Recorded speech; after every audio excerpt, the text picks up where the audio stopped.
কিভাবে আমি একজন ভালো মুসলিম হতে পারি। আমি এখানে 3টা এরিয়া হাইলাইট করব। এখানে যারা লিখছেন শুধু 3টা ক্ষেত্র।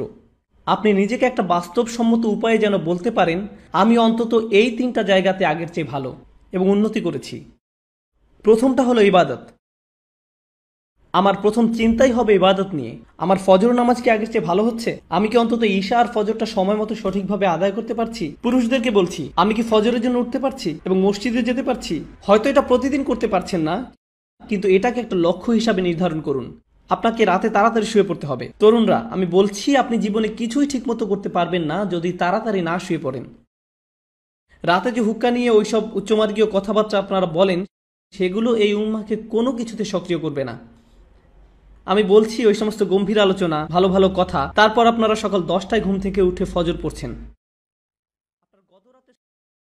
আপনার গতরাতে শর্মা আর হুক্কা নিয়ে বিশদ আলোচনা, এই উম্মাহ কি ওগুলোর কারণে জাগবে মনে করেন?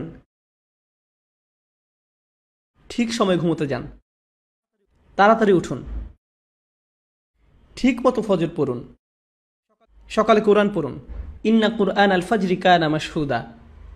নিয়ম করে ঠিকঠাক মতো কোরআন পড়ুন। আমরা দুনিয়া বদলানোর কথা বলি, কিন্তু আমরা একটা দিনের কার্যক্রমও বদলাতে পারি না। আপনি যদি আপনার দিন বদলাতে পারেন, তাহলে আপনার বছরও বদলাতে পারবেন, আপনার জীবনও বদলাতে পারবেন। আপনাকে আপনার দিন দিয়েই শুরু করতে হবে। ইবাদত অর্থে আপনার সকালটাকে ফলপ্রসূ করতে হবে। ইবাদতের একটা অংশ হলো, আমি বিশেষ করে এখানে তাদের অন্তর্ভুক্ত করব যাদের দূরদর্শিতা আছে।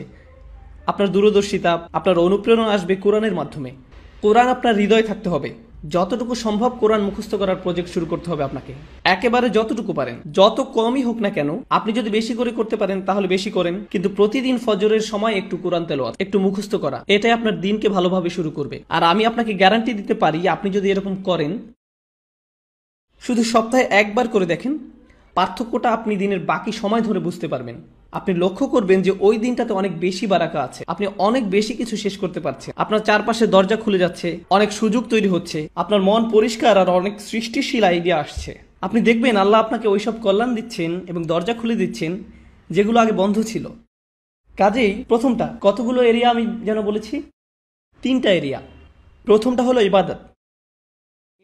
এটাই প্রথম এরিয়া যেটাতে আমি আরো ভালো করতে যাচ্ছি।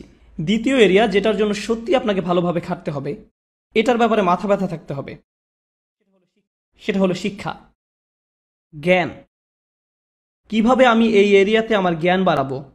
আমি জ্ঞানকে ইবাদত থেকে আলাদা করে দেখি, কারণ কিছু কিছু মানুষ জ্ঞান অর্জনের উপর এত বেশি ফোকাস করে যে তাদের ইবাদতের অবস্থা হয় খুবই শোচনীয়।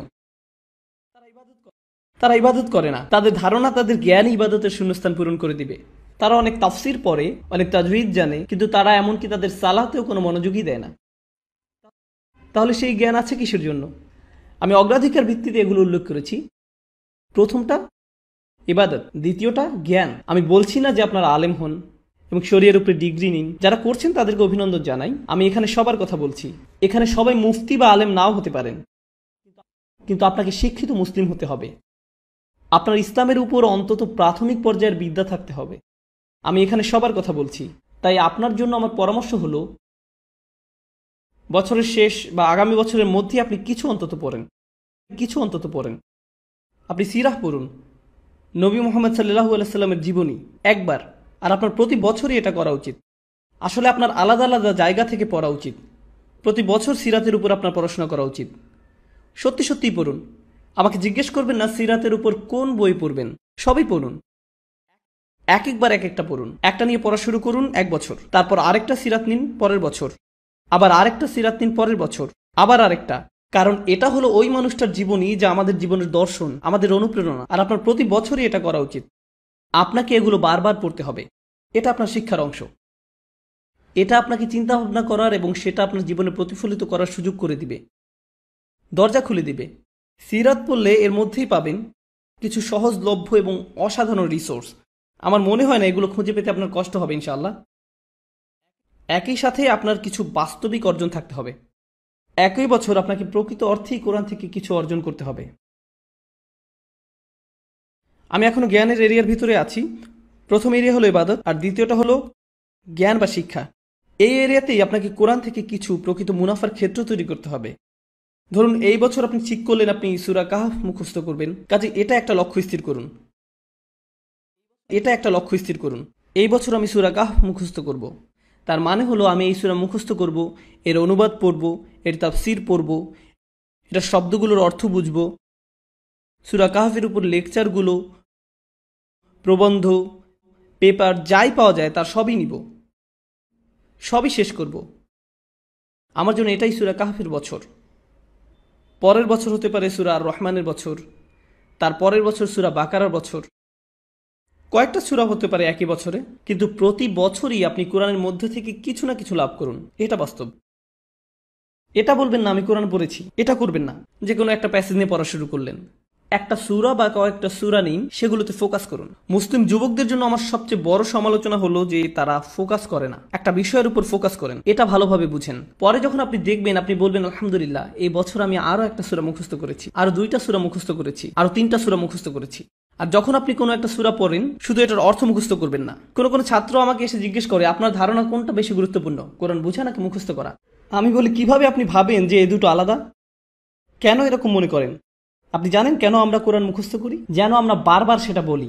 আর যখন আপনি কিছু বারবার বলতে থাকেন, তখন সেটা নিয়ে আরো বেশি চিন্তা করার এবং সেটা আপনার কাজে প্রতিফলিত করার ব্যবস্থা করে দেন আল্লাহ। যখন আপনি কোনো কিছু 10 বার বলতে থাকেন, তখন আপনি এমন কিছু লক্ষ্য করেন যা আপনি 9 বার বলার সময় করেননি। আল্লাহ আরো অনেক দরজা খুলে দেন। আল্লাহে কোরআনের জন্য এটা খুবই সত্য। যত বেশি আপনি পড়বেন তত বেশি বুঝবেন, আর যত কম পড়বেন তত কম বুঝবেন। এটা অন্য কোনো বইয়ের মতো না। কোরআন বোঝার ভিত্তি হলো কোরআন মুখস্থ করা। আল্লাহ আরো অনেক দরজা খুলে দেন। আল্লাহে কোরআনের জন্য এটা খুবই সত্য। কাজেই যে সূরা আপনি পড়তে ও বুঝতে চাচ্ছেন, ভালো হয় সেটা মুখস্থ করে ফেললে। এই দুটো সবার আগে। তো আমি সিরাত নিয়ে বললাম আর কোরআন নিয়ে বললাম। এবার ইলেকটিভ বা নির্বাচক, ধরেন এটা আপনাদের জন্য এই বছরের ইসলামিক সেমিস্টার। এই সেমিস্টারে ঐচ্ছিক কাজে যুক্ত করেন। অন্তত 3 থেকে 4টা দোয়া আপনি পড়লেন, মুখস্থ করলেন, আর সেগুলো আপনার দিনের একটা অংশ হয়ে গেল। নবী সাল্লাল্লাহু আলাইহি সাল্লামের কিছু দোয়া মুখস্থ করা, এটা এক সময় আপনার দিনেরই অংশ হয়ে যাবে। এখন আমি জ্ঞানের সাথে সেটার চর্চাও সংযুক্ত করেছি। এ ধরনের জিনিসগুলো আপনি যুক্ত করে নিতে পারেন। আসলে এই 3টা এরিয়া যে আমি বলছি, আমি অন্যগুলো কিন্তু উল্লেখও করিনি। আমি জানি ফিকহ, আকীদা, তাফসীর এগুলোও জ্ঞানের অংশ, কিন্তু আমি শুধু 3টা এরিয়ার কথা বলেছি ইচ্ছা করেই। কারণ এই 3টা জিনিসই সরাসরি আপনাকে ভালো মুসলিম করে তুলবে। সাথে সাথে এগুলোর একটা কার্যকরী প্রভাব আপনার উপর পড়বে। আপনার সালাত আগের চেয়ে আরো বেশি ভালো হবে, কারণ আপনি যে কোরআন পড়ছেন সেটা আপনি এখন বুঝেন। নবী সাল্লাল্লাহু আলাইহি সাল্লামের জন্য আপনার ভালোবাসা বাড়ছে, কারণ আপনি তার জীবনী প্রতি বছর পড়ছেন। কাজেই যতবার আপনি সালাওয়াত পড়বেন, এটা আরো আন্তরিক হবে। এই সালাওয়াত আপনি আরো গভীরভাবে অনুভব করবেন। দুয়ার জ্ঞান আপনাকে আল্লাহর আরো কাছে নিয়ে আসছে, কারণ এখন আপনি জানেন আপনি তার কাছে কি চাচ্ছেন। এটাই হলো জ্ঞান। তো প্রথমটা ছিল ইবাদত, আর দ্বিতীয়টা হলো জ্ঞান। আশা করি আপনারা দেখেছেন কিভাবে আমি এই দুটোকে একীভূত করলাম। যদিও আমি প্রত্যেকটাকে আলাদা রেখেছি, একটা অন্যটাকে সাহায্য করেছে। আপনার জ্ঞান যদি আপনার ইবাদতকে সাহায্য না করে, আমি জানি না সেটা আসলে সত্যিকারের জ্ঞান কিনা। আমি জানি না দিনের ব্যাপারে এটা আসলে সত্যিকারের জ্ঞান কিনা।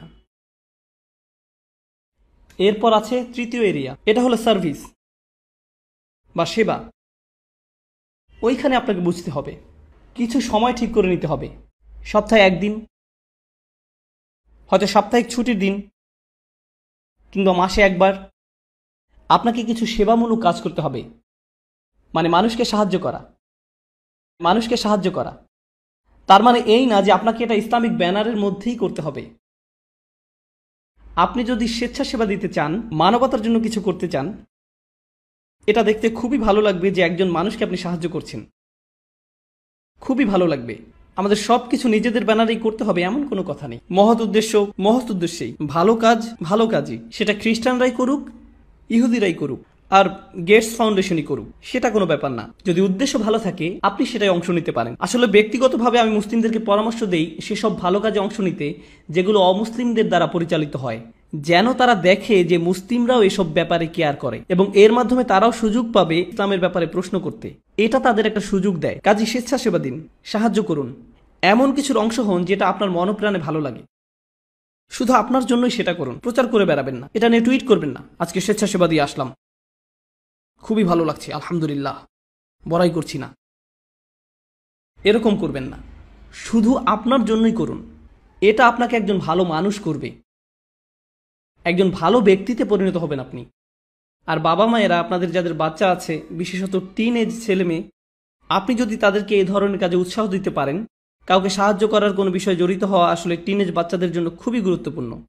এটা তাদের মানসিক পরিপক্কতা তৈরি হওয়ার একটা অংশ।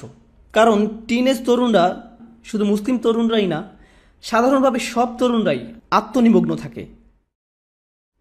তাদের দুনিয়াটা তাদের নিয়ে। তারা কিভাবে দেখে, তাদের বন্ধুরা, তাদের ফেসবুক স্ট্যাটাস, তাদের কতজন বন্ধু আছে, যাই হোক না কেন, ওই বয়সে এটাই তাদের কাছে গুরুত্বপূর্ণ। তারা খুবই ক্ষুদ্রমনা ধরনের। আপনি যদি ওই বয়সে তাদেরকে এরকম মানসিকতা থেকে টেনে বের করতে পারেন, তাদের নিজেদের বাইরেও অন্য কিছুকেও কেয়ার করতে শিখান, অন্যদের সাহায্য করতে বলেন, মানুষের কষ্ট বা ভোগান্তি আসলে কেমন আর এইসব ক্ষেত্রে সাহায্য করতে বলেন। উদাহরণস্বরূপ কিছুদিন আগে একটা প্রাকৃতিক দুর্যোগ হলো, একটা ঝড় নিউ জার্সি আর নিউ ইয়র্কে আঘাত করলো। আপনার থেকে খুব একটা দূরে না, ওইখানে সাপ্তাহিক ছুটিতে রেড ক্রস বা অন্য কারোর সাথে যে সাহায্য করতে পারেন, যাদের বাড়িঘর ধ্বংস হয়ে গেছে, গাছপালা রাস্তায় পড়ে আছে, রাস্তা বন্ধ হয়ে গেছে, যেটাই হোক আপনি সাহায্য করে চলে আসেন। আপনি যদি সেটা করেন, আমি আপনাকে বলছি এটা আপনাকে আল্লাহর যত নিকটে নিবে আর কোনো কিছুই ততটা করবে না। আপনি যদি এই তিনটা জিনিস করেন, আপনি তাহলে অন্তত মূল ভিত্তিটা স্থাপন করলেন জীবনে কিভাবে ভালো করা যায়। এটা আপনার জীবনের লক্ষ্য না, অন্তত এগুলো আপনি করতে পারলে জীবনে ভালো কিছু অর্জন করতে পারবেন।